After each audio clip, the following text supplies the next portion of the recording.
So ரத்தம் தொடர்ந்து எவ்வளோ நாளுக்கு ஒருக்கா கொடுக்கலாம் அப்படின்னா, ஆண் மகனாக இருந்தால் 3 மாதத்துக்கு ஒருக்கா கொடுத்துட்டே இருக்கலாம். எல்லா பெண்களும் வந்து 4 மாதத்துக்கு ஒரு வாட்டி பிளட்டு கொடுத்துட்டே இருக்கலாம்.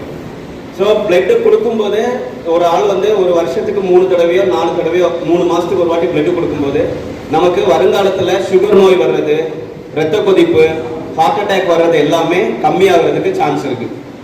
ஸோ நம்ம இதில் பார்த்தீங்க அப்படின்னா ரத்தம் கொடுக்கறதோட ஆர்வம் வந்து ரொம்ப கம்மி.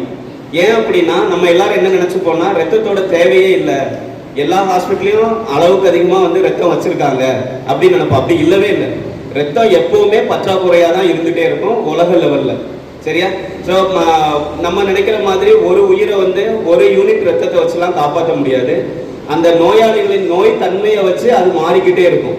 இப்போ உதாரணத்துக்கு பார்த்தீங்கன்னா ரத்த சோகைனால ஒரு பேஷண்ட் அட்மிட் ஆகிருக்காங்க அப்படின்னா அவங்களுக்கு நம்ம ஒரு யூனிட் கொடுத்தா காப்பாற்றிடலாம். இதே ஒரு ஆக்சிடென்ட் நடக்குது, டெலிவரி நடக்கிற டைமில் வந்து ரத்தப்போக்கு நடக்கும், பிபிஹெச்னு சொல்லுவாங்க. சரிங்களா? குழந்தை பிறந்து முடிஞ்சோடனே சில பெண்களுக்கு வந்து அளவுக்கு அதிகமாக ரத்தப்போக்கு இருக்கும். அந்த மாதிரி ரத்தப்போக்கு இருக்கும்போது நீங்கள் நினைக்கிற மாதிரி ஒரு யூனிட் ரத்தத்தை வச்சுலாம் காப்பாற்ற முடியாது. எங்கள் காலேஜ்லேயே பார்த்தீங்கன்னா 125 யூனிட் கொடுத்து நாங்கள் ஒரு உயிரை காப்பாற்றிருக்கோம். 125 யூனிட். இன்னைக்கு இங்கே உதாரணமாக எத்தனை யூனிட் வரும்னு கணக்கு பண்ணி பார்த்துக்கோங்க.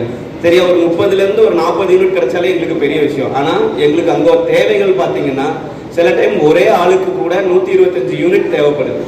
ஒரு நாளைக்கு எங்கள் மருத்துவக் கல்லூரியில் பார்த்தீங்கன்னா 30 யூனிட் ரத்தம் ஒரு நாளைக்கு எங்களுக்கு தேவைப்பட்டுக்கிட்டே இருக்கும். நார்மல் சர்ஜரிக்கு மட்டும் சொல்கிறேன். இது இல்லாமல் ஆக்சிடென்ட் கேசஸ் இருக்குது, லிவர் ஃபெயிலியர், இந்த மாதிரி கேசஸ்லாம் நிறைய வருது.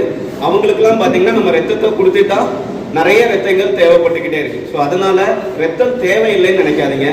அதே மாதிரி ரத்தம் கொடுத்தா நம்ம சோர்வாயிரும்னு நினைக்காதீங்க. இன்னொன்று நம்ம ஃபாதர் அழகாக சொன்னாங்க, அரசு மருத்துவமனையில் கொடுக்கறதோட இன்னொரு பெரிய விஷயம் என்னன்னா அங்கே பயன்படுற மக்கள் எல்லாமே ரொம்ப ஏழை எளிய மக்கள். சரிங்களா? உதவிக்குன்னு யாரையும் கூப்பிட கூட வசதி இல்லாதவங்க, யாரையும் தெரியாதவங்க தான் அங்கே நிறைய பேர் இருப்பாங்க.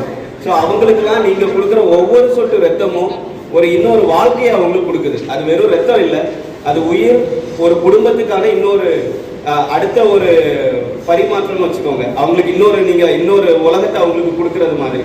ஸோ அதனால எல்லாரும் ரத்தம் கொடுக்கணும்னு வேண்டிக்கிறேன். 18 வயசுக்கு மேலே இருக்கிறவங்க எல்லாருமே ரத்தம் கொடுக்கலாம். 45 கிலோ இருக்கணும் கண்டிப்பாக. ஹீமோகுளோபின் வந்து 12.5க்கு மேலே இருக்கணும்.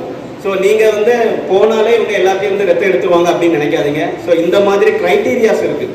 இந்த க்ரைட்டீரியாலாம் நீங்கள் ஃபில் பண்ணால் மட்டும்தான் உங்கள்கிட்ட இருந்து பிளட் எடுக்குமே தவிர இதில் எல்லாரும் வந்தாலாம் எடுத்துட மாட்டாங்க. சரியா? ஸோ உங்களை ஃபஸ்ட்டு நீங்கள் பார்ட்டிசிபேட் பண்ணுங்கள், பங்கு கொள்ளுங்கள். சரியா? பிளட்டு கொடுக்க நம்ம தகுதியாக இருக்குமா? பெண்கள் நிறைய பேர் பார்ட்டிசிபேட் இருக்கீங்க. ஆனால் பார்த்தீங்கன்னா ஹீமோகுளோபின் கம்மியாக இருக்கும், வெயிட்டு கம்மியாக இருக்கும். ஸோ கொடுத்து பாருங்கள். அடுத்த தடவை நீங்கள் இதே மாதிரி உங்கள் ஊர் திருவிழாவில் நாங்கள் வந்து பிளட் எடுக்க வரும்போது நீங்கள் தகுதியானவங்களா மாறிக்கோங்க. வெயிட்டு கம்மியாக இருந்தால் வெயிட் அதிகமாகிக்கோங்க. ஹீமோகுளோபின் கம்மியாக இருந்தால் நல்லா சாப்பிட்டு நெக்ஸ்ட் டைம் ஹீமோகுளோபினை இம்ப்ரூவ் பண்ணுங்கள். உங்களாலேயும் 4 உயிரை காப்பாற்ற முடியும். ஒவ்வொரு வாட்டி நீங்கள் பிளட்டு கொடுக்கும்போதும் 4 உயிரை காப்பாற்றணும். ஸோ ஒரு மருத்துவர் ஆனால் தான் ஒரு உயிரை காப்பாற்றணும்னு இல்லை, நம்ம எல்லாராலையுமே ஒரு உயிரை காப்பாற்ற முடியும். ஸோ எல்லாரும் நீங்கள் பிளட்டு கொடுக்கணும்னு அவங்கள வேண்டி கேட்டுக்கிறேன். ஏதாவது டவுட் இருந்துச்சுன்னா ரத்த தானத்தை பற்றியோ பிளட்டு கொடுக்கறத பற்றியோ ஏதாவது டவுட் இருந்துச்சுன்னா கேட்கலாம். நன்றி.